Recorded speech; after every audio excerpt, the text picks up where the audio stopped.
क्या आपने कभी सोचा है कि भगवान शिव के पास ऐसा कौन सा दिव्य अस्त्र था जिसे संसार के सबसे शक्तिशाली अस्त्रों में गिना जाता है? एक ऐसा अस्त्र जिसके बारे में मान्यता है कि उसका प्रयोग साधारण युद्ध के लिए नहीं किया जा सकता था। नाम था पशुपतास्त्र। कहा जाता है कि यह भगवान शिव की दिव्य शक्ति से संबंधित अस्त्र था और महाभारत में अर्जुन को भगवान शिव से अस्त्र प्राप्त हुआ था। लेकिन सवाल यह है, पशुपतास्त्र की उत्पत्ति कैसे हुई? इसमें ऐसी कौन सी शक्ति थी? भगवान शिव ने इसे अर्जुन को ही क्यों दिया? और महाभारत के युद्ध में इसका प्रयोग क्यों नहीं हुआ? आज की इस वीडियो में हम इन्हीं रहस्यों को समझेंगे। एक पशुपतास्त्र क्या था?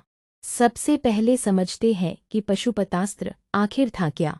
पशुपति भगवान शिव का एक प्रसिद्ध नाम है।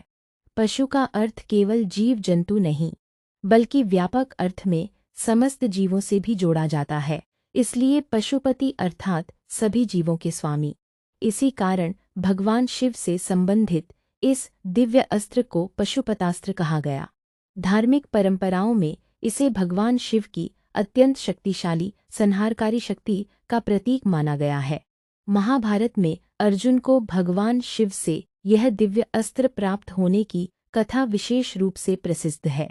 दो पशुपतास्त्र की उत्पत्ति का रहस्य। पशुपतास्त्र की उत्पत्ति को सामान्य हथियार की तरह किसी धातु, लकड़ी या निर्माण प्रक्रिया से जोड़कर नहीं देखा जाता। यह एक दिव्य अस्त्र माना जाता है। भारतीय धार्मिक परंपरा में अस्त्र और शस्त्र में अंतर बताया जाता है। शस्त्र सामान्यतः हाथ में पकड़कर चलाया जाता है, जबकि अस्त्र को मंत्र और दिव्य शक्ति से संचालित किए जाने की अवधारणा मिलती है। इसी दृष्टि से पशुपतास्त्र को भगवान शिव की दिव्य शक्ति का अस्त्रीकृत स्वरूप समझा जाता है। इसलिए इसकी वास्तविक उत्पत्ति का रहस्य भगवान शिव की अनंत शक्ति से जोड़ा जाता है। 3. भगवान शिव और पशुपतास्त्र का संबंध। भगवान शिव को हिंदू धर्म में सृष्टि के 3 प्रमुख कार्यों सृजन, पालन और संहार के व्यापक दार्शनिक चक्र में संहार से विशेष रूप से जोड़ा जाता है। लेकिन शिव का संहार केवल विनाश नहीं है, यह उस व्यवस्था का अंत भी है जो अपनी सीमा पूरी कर चुकी है। इसी कारण पशुपतास्त्र को भी केवल विनाशकारी अस्त्र मानना इसके आध्यात्मिक अर्थ को छोटा कर देता है। यह अधर्म, अहंकार और अत्याचार के अंत की शक्ति का प्रतीक माना जा सकता है। 4. अर्जुन को पशुपतास्त्र कैसे मिला? अब आते हैं महाभारत की सबसे प्रसिद्ध कथा पर। महाभारत के वन पर्व में अर्जुन द्वारा दिव्य अस्त्रों की प्राप्ति के लिए तपस्या करने का वर्णन मिलता है। अर्जुन जानते थे कि आने वाला संघर्ष अत्यंत कठिन होगा, इसलिए वे दिव्य अस्त्र प्राप्त करने के लिए कठोर तपस्या करते हैं। उनका लक्ष्य था देवताओं को प्रसन्न करके ऐसी शक्तियां प्राप्त करना जिनसे वे धर्म की रक्षा के लिए होने वाले युद्ध में सक्षम हो सके। अर्जुन की तपस्या से प्रसन्न होकर भगवान शिव उनकी परीक्षा लेने का निर्णय करते हैं। 5. किरात रूप में भगवान शिव। भगवान शिव अर्जुन के सामने किरात यानी शिकारी के रूप में प्रकट होते हैं। इसी समय एक जंगली सुअर सामने आता है। अर्जुन और शिव दोनों उस सुअर पर बाण चलाते हैं। इसके बाद दोनों के बीच विवाद होता है कि उस पशु को पहले किसने मारा।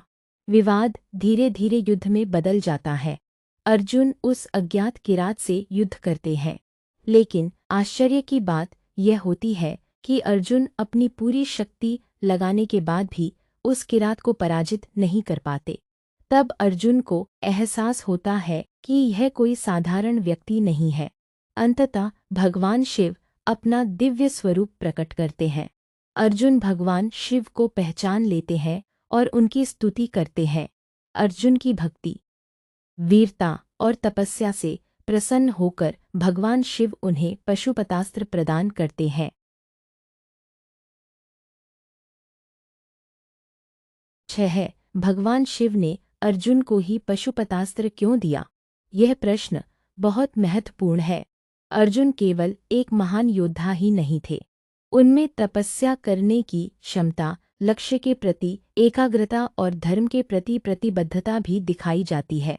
भगवान शिव द्वारा अर्जुन की परीक्षा का एक अर्थ यह भी माना जाता है कि दिव्य शक्ति पाने से पहले पात्रता सिद्ध करनी पड़ती है। यही इस कथा का सबसे बड़ा संदेश है।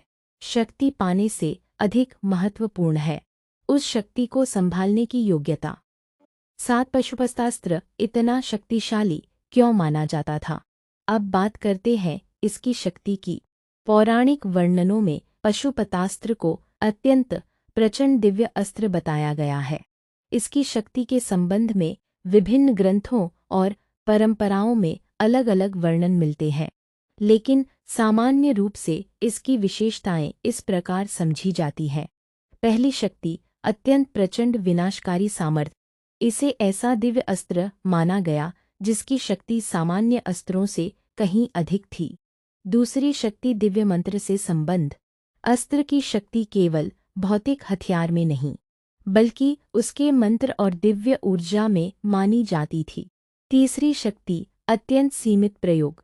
इसे साधारण युद्ध में प्रयोग करने योग्य अस्त्र नहीं माना गया। चौथी शक्ति, लक्ष्य का विनाश। पौराणिक परंपरा में इसे अत्यंत भयंकर संहार करने वाला अस्त्र बताया गया है। इसी कारण इसका प्रयोग अत्यंत सावधानी से करने की बात कही जाती है। 8, हर कोई पशुपतास्त्र का प्रयोग क्यों नहीं कर सकता था? यही इस अस्त्र का सबसे बड़ा रहस्य है। यदि कोई अस्त्र इतना शक्तिशाली हो, तो उसे हर योद्धा के हाथ में देना स्वयं विनाश का कारण बन सकता है। इसलिए पौराणिक अवधारणा में दिव्य अस्त्रों की प्राप्ति के साथ मंत्र, साधना, पात्रता और संयम महत्वपूर्ण माने जाते हैं। पशुपतास्त्र के संबंध में भी यही विचार मिलता है, अर्थात सिर्फ अस्त्र प्राप्त करना पर्याप्त नहीं था, उसे नियंत्रित करने की योग्यता भी आवश्यक थी। इसीलिए इसे सामान्य सैनिक का हथियार नहीं माना गया। 9, क्या पशुपतास्त्र महाभारत के युद्ध में चलाया गया था? यह सबसे रोचक प्रश्नों में से एक है। अर्जुन को पशुपतास्त्र प्राप्त होने की कथा महाभारत में प्रसिद्ध है, लेकिन कुरुक्षेत्र के मुख्य युद्ध में अर्जुन द्वारा इसका प्रयोग किए जाने का कोई प्रमुख वर्णन नहीं मिलता, और यही बात इस कथा को और रहस्यमय बनाती है। क्योंकि अर्जुन के पास इतना शक्तिशाली अस्त्र होने के बावजूद उन्होंने इसका प्रयोग हर परिस्थिति में नहीं किया। इससे एक महत्वपूर्ण संदेश मिलता है। शक्ति का होना और शक्ति का प्रयोग करना दो अलग बातें हैं।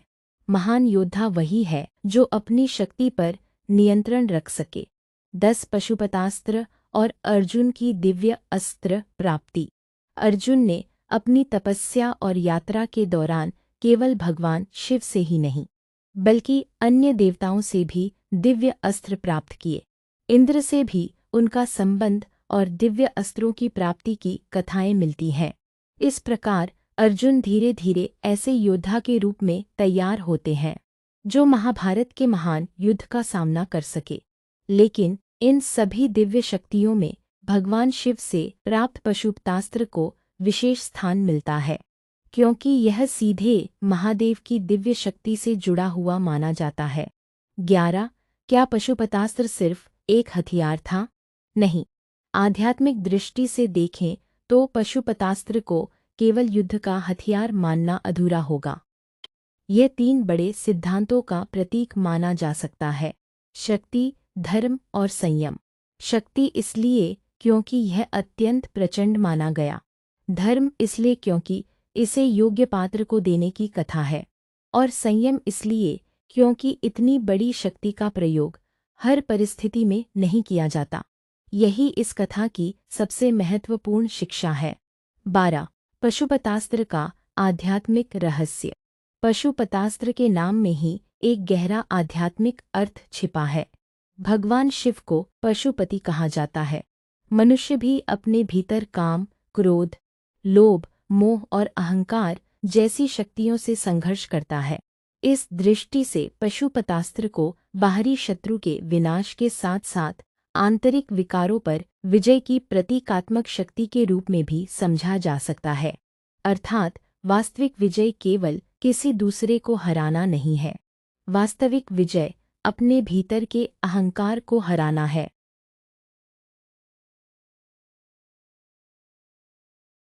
13 पशुपतास्त्र से मिलने वाली सबसे बड़ी सीख। इस पूरी कथा से हमें क्या सीख मिलती है? पहली सीख, शक्ति से पहले पात्रता जरूरी है। शक्ति जितनी बड़ी हो, संयम उतना ही बड़ा होना चाहिए। तीसरी, अहंकार महान योद्धा को भी कमजोर बना सकता है। और चौथी, सच्ची दिव्यता केवल अस्त्र पाने में नहीं, बल्कि उसका उचित उपयोग न करने की बुद्धि में भी है। अर्जुन को पशुपतास्त्र मिला, लेकिन इसका अर्थ यह नहीं था कि वे हर समस्या का समाधान इसी अस्त्र से करने लगे। यही कारण है कि यह कथा आज भी हमें शक्ति और जिम्मेदारी का संतुलन सिखाती है। 14 सबसे बड़ा रहस्य। पशुपतास्त्र की कथा का सबसे बड़ा रहस्य शायद उसकी विनाशकारी शक्ति नहीं है। सबसे बड़ा रहस्य है इतनी शक्ति अर्जुन को मिलने के बाद भी उसका संयमित रहना। क्योंकि अगर शक्ति के साथ विवेक न हो, तो वही शक्ति वरदान से अभिशाप बन सकती है। भगवान शिव की कथा हमें यही समझाती है कि वास्तविक शक्ति हथियार में नहीं, उसे नियंत्रित करने वाले मन में होती है। समापन। तो आपने जाना, पशुपतास्त्र भगवान शिव से संबंधित एक अत्यंत शक्तिशाली दिव्य अस्त्र माना जाता है। महाभारत में अर्जुन की कठोर तपस्या, भगवान शिव का किरात रूप में प्रकट होना, अर्जुन की परीक्षा और अंततः शिव द्वारा पशुपतास्त्र प्रदान करने की कथा विशेष रूप से प्रसिद्ध है। यह अस्त्र केवल विनाश का प्रतीक नहीं, बल्कि दिव्य शक्ति, पात्रता, धर्म और संयम का प्रतीक भी है। और शायद यही इस पूरी कथा का सबसे सुंदर संदेश है। जिसके पास अपार शक्ति हो, लेकिन वह शक्ति का प्रयोग विवेक से करे, वही सच्चा शक्तिशाली है। अगर आपको भगवान शिव के दिव्य अस्त्रों और उनसे जुड़े रहस्यों की ऐसी ही रोचक और धार्मिक जानकारी पसंद आती है, तो वीडियो को लाइक करें, चैनल को सब्सक्राइब करें और कमेंट में लिखें, हर हर महादेव। विदुराचार संदेश। महादेव हमें शक्ति के साथ विवेक, सामर्थ्य के साथ संयम और जीवन में सत्य के मार्ग पर चलने की प्रेरणा दे। हर हर महादेव।